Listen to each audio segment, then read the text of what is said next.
आप सभी को जय मसीह की। परमेश्वर के नाम से आपको आनंद और शांति मिले। हमारा जो यूट्यूब चैनल है वो मसीह भाई बहनों के लिए कि हमारा जीवन मसीह में कैसा होना चाहिए।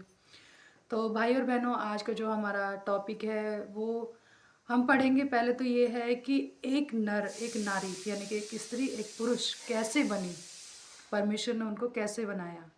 और लोगों का ये क्वेश्चन रहता है, लोगों को ये सवाल रहता है कि उसमें जो भले और बुरे वृक्ष का जो पेड़ था, इसलिए उसने आदम ने खाया, इसलिए उसको श्राप मिला।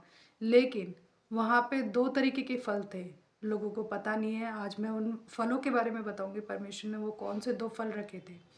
तो पहले हम परमेश्वर के वचनों को पढ़ते हैं, देखते परमेश्वर ने कैसे स्त्री को बनाया, कैसे पुरुष को बनाया, कौन से फल थे जिससे हम मर सकते थे या जिंदा रह सकते थे। वहाँ पे दो फल थे, एक से जिससे हम मर सकते थे लेकिन आत्मा में, और दूसरा जिससे जीवित रह सकते थे और जिंदगी भर के लिए, जिसमें कभी नहीं मर सकते थे। ऐसे दो फल थे। तो आइए चलो जानिए कि परमेश्वर आज हमसे किन वाले बातों से बातें करना चाहता है, परमेश्वर किन वचनों से। तो आज उत्पत्ति का उसका दूसरा अध्याय है कि कुछ वचनों को हम पढ़ेंगे, देखेंगे परमेश्वर आज हमसे क्या कहना चाहता है। तो 7वें वचन में कुछ ऐसा लिखा है, दूसरे अध्याय के 7वें वचन में, तब यहोवा ने आदम को भूमि की मिट्टी से रचा और उसके नथनों में जीवन का श्वास फूंक दिया और आदम जीवित प्राणी बन गया। हालेलुया, परमेश्वर की महिमा। परमेश्वर का वचन क्या कहता है कि परमेश्वर ने क्या किया, भूमि पे से यानी कि धरती पे से, भूमि पे से कुछ मिट्टी को लिया और क्या किया, उससे एक आदमी बनाया जिसका नाम था आदम। यहाँ पे परमेश्वर ने अपने मुंह से आदम का नाम लिया है। क्या लिखा है, तब यहोवा परमेश्वर ने आदम को, आदम का नाम है, हव्वा का नाम नहीं रखा है परमेश्वर ने। आप इस चीज को जानिए। परमेश्वर का वचन क्या कह रहा है, तब यहोवा परमेश्वर ने आदम को भूमि की मिट्टी से रचा।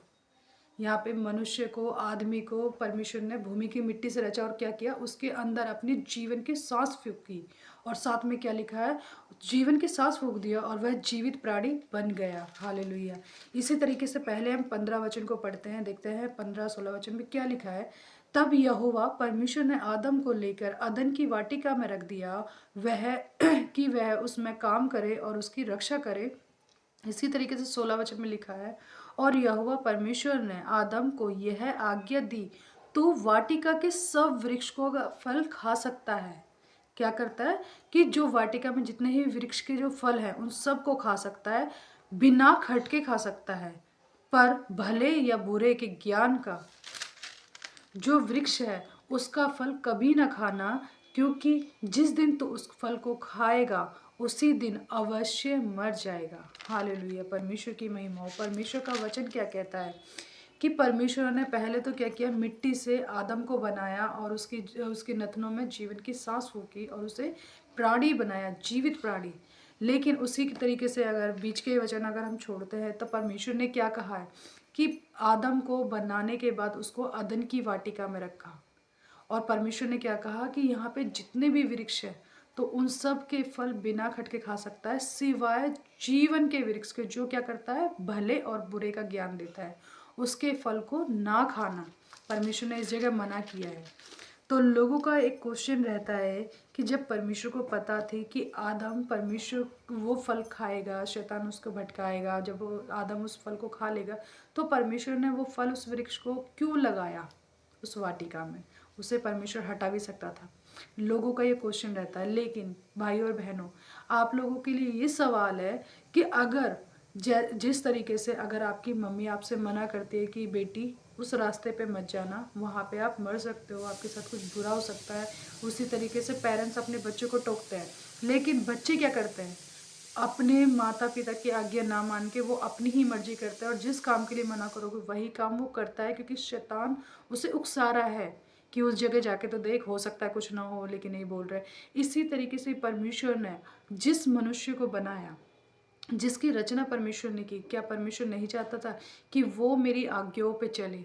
लेकिन आदम ने भी ऐसे ही, जैसे हमारे बच्चे आज हमारी आज्ञाओं को तोड़ते हैं, उसी तरीके से आदम ने भी परमेश्वर की, जिसने उसे बनाया था, जिसका वो पिता है, उसकी आज्ञा तोड़ दी। परमेश्वर को उस चीज़ के लिए क्या हुआ, बुरा लगा कि जो बच्चा मैंने बनाया, जो जो मनुष्य मैंने एक जीवित प्राणी अपने स्वरूप में बनाया, और उसने क्या किया, मेरी इच्छा का उल्लंघन किया और मेरी इच्छा को तोड़ दिया। इसी तरीके से क्या लिखा है कि तो जीवन के जो भले और बुरे का जो ज्ञान देता है, उस वृक्ष के फल को ना खाना, क्योंकि क्या होगा, तो अवश्य मर जाएगा। ऐसा नहीं है कि मर जाने का मतलब है कि हम मर जाएंगे, हम दोबारा नहीं जिंदे हो सकते, नहीं। परमेश्वर ने मरने के लिए से क्या कहा था कि जो भले और बुरे का जो ज्ञान है उसका वृक्ष क्यों ना खाना। क्योंकि अगर कहते हैं ना कि तुम्हें बुद्धि मिले, कोई किसी को आशीष देता है तो कहता है आपको बुद्धि मिले, आपको ज्ञान मिले, तो ऐसे लोगों के लिए कि जब भले और बुरे यानी कि उसको अच्छा और सही, इंसान तब तक आदम को कुछ नहीं पता था, कुछ भी नहीं, क्या भला है क्या बुरा है, क्या उसने कपड़े पहने हैं नहीं पहने, उसने क्या किया क्या नहीं किया, उसे कुछ नहीं पता था। लेकिन परमेश्वर ने कहा कि जब तू ये भले बुरे का फल खाएगा तो तू क्या करेगा, अवश्य मर जाएगा। क्योंकि वो अपनी बुद्धि में मर जाएगा, क्योंकि उसे पता लग जाएगा कि जब वो बुद्धि में मरेगा तो उसे कैसे पता लगेगा कि अरे यार मैंने तो कपड़े नहीं पहने, क्योंकि उसका जो ज्ञान था, जो परमेश्वर ने उसको बंद कर रखा था, वो खुल गया था। इसलिए परमेश्वर ने क्या कहा कि तू अवश्य मर जाएगा, क्योंकि उसे भला और बुरा सब कुछ पता लगने लगा था। उस दिन से उसको पीड़ाएं हुई। अब तक उसने जो भी परमेश्वर ने उसे दिया था उसमें आशीष ही थी, लेकिन जिस दिन परमेश्वर के आगे उसने तोड़ी, वो अपने जीवन में, अपने शरीर में मर गया, क्योंकि उसने परमेश्वर की उल्लंघन किया था। इसी तरीके से 18 वचन में क्या लिखा है, फिर यहोवा परमेश्वर ने आदम का अकेला रहना अच्छा नहीं, मैं उसके लिए एक ऐसा सहायक बनाऊंगा जो उससे मेल खाए। हालेलुया। परमेश्वर ने क्या देखा कि जब आदम को बनाया, आदम को बनाने के बाद परमेश्वर ने उसको वाटिका में भी छोड़ दिया, लेकिन परमेश्वर ने देखा कि वो अकेला रहता है, वो अकेला है, तो क्यों ना मैं उसके लिए एक सहायक बनाऊं जो उससे मेल खाए, जो उसके संग उसके साथ रहे। आज लोग वक्त शादी करते हैं, क्यों करते हैं, हस्बैंड के लिए वाइफ को ढूंढते हैं, वाइफ के लिए हस्बैंड को ढूंढते हैं, क्यों, ताकि एक दूसरे के साथ हम रहें, एक दूसरे के साथ मेल करें, अपने जीवन को आगे बढ़ाएं। इसी तरीके से तो 21 वचन में क्या लिखा है, तब यहोवा परमेश्वर ने आदम को भारी नींद में डाल दिया, और जब वह सो गया तब उसमें से उसकी एक पसली निकालकर उसकी जगह मांस भर दिया।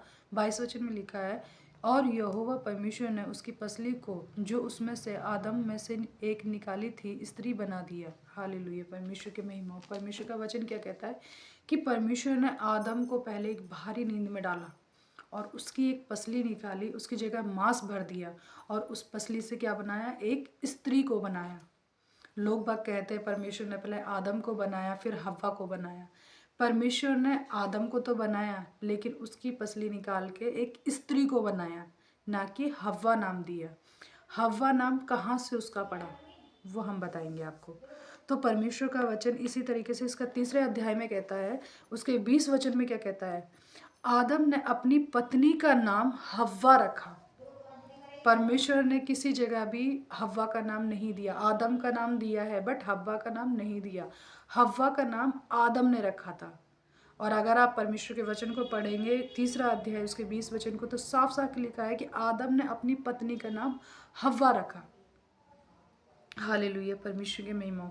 इसी तरीके से देखिए 22 वचन में क्या लिखा है, 22 वचन में लिखा, फिर यहोवा परमेश्वर ने कहा, मनुष्य भले और बुरे का ज्ञान पाकर हम में से एक के समान हो गया है, इसलिए अब ऐसा ना हो कि वह हाथ बढ़ाकर जीवन के वृक्ष का भी फल तोड़ के खा ले और सदा के लिए जीवित रहे। हालेलुया। परमेश्वर की महिमा। परमेश्वर का वचन क्या कहता है, लोग बाग आजकल लोगों को सिखा रहे हैं, पादरी वगैरह जो प्रचारक है लोगों को सिखा रहे हैं, वो सिर्फ भले और बुरे का ज्ञान के लिए सिखाते हैं। लेकिन परमेश्वर का वचन क्या कहता है कि उसने एक फल तो खा चुका है मनुष्य ने, कैसा, भले और बुरे का, और वो ज्ञान पाकर हम में से हो गया है। जैसा परमेश्वर है, हम में से एक ज्ञान पाकर क्या हो गए, ज्ञानवान हो गए हैं, उनको पता लग गया है कि क्या भला है क्या बुरा है, हम में से एक हो गया है। लेकिन साथ साथ परमेश्वर का वचन क्या कहता है, इसलिए अब ऐसा ना हो, यानी कि फिर से वो चीज़ दोहराई ना जाए, कि इसलिए अब ऐसा ना हो कि वह हाथ बढ़ाकर जीवन के वृक्ष का भी फल खा ले, जिससे वो कभी मतलब जो सदा के लिए जीवित रहे। हालेलुया। परमेश्वर की महिमा। परमेश्वर का वचन क्या कह रहा है कि उसने भले और बुरे का तो फल खा चुका है और वो हम में से एक हो गया, लेकिन ऐसा ना हो कि वो जीवन के वृक्ष का भी फल खा ले, जिससे कि वो सदा के लिए जीवित रह सके। अगर ऐसा हो जाता तो सोचिए कि मनुष्य कभी नहीं मरता। आज जिन पापों को हम झेल रहे हैं और हम बूढ़े हो जाते हैं, हमारी कंडीशन, हमारे शरीर ख़त्म होता जाता है, ख़राब होता जाता है और हम उसी पीड़ा में चल रहे होते हैं। लेकिन क्या हुआ था कि परमेश्वर ने इस चीज़ के लिए वहीं के वहीं उनको स्टॉप कर दिया कि ऐसा ना हो कि जीवन के भी वृक्ष को खा ले। तो इसलिए भाई और बहनों, बहुत सारे लोग जिनको नहीं पता कि क्या है क्या नहीं है, कैसे हव्वा का नाम पड़ा, और लोग बाग कहते हैं पहले परमेश्वर ने आदम को बनाया फिर हव्वा को बनाया। परमेश्वर ने स्त्री को बनाया बट उसका नाम हव्वा आदम ने रखा। और उधर वाटिका में दो वृक्ष के फल थे, एक भले और बुरे ज्ञान का जो वो खा चुका था आदम, और उसी तरीके से दूसरा वो जिसे खाने के लिए परमेश्वर ने रोक दिया था, वो है जीवन का वृक्ष। आप लोगों का धन्यवाद करते हैं।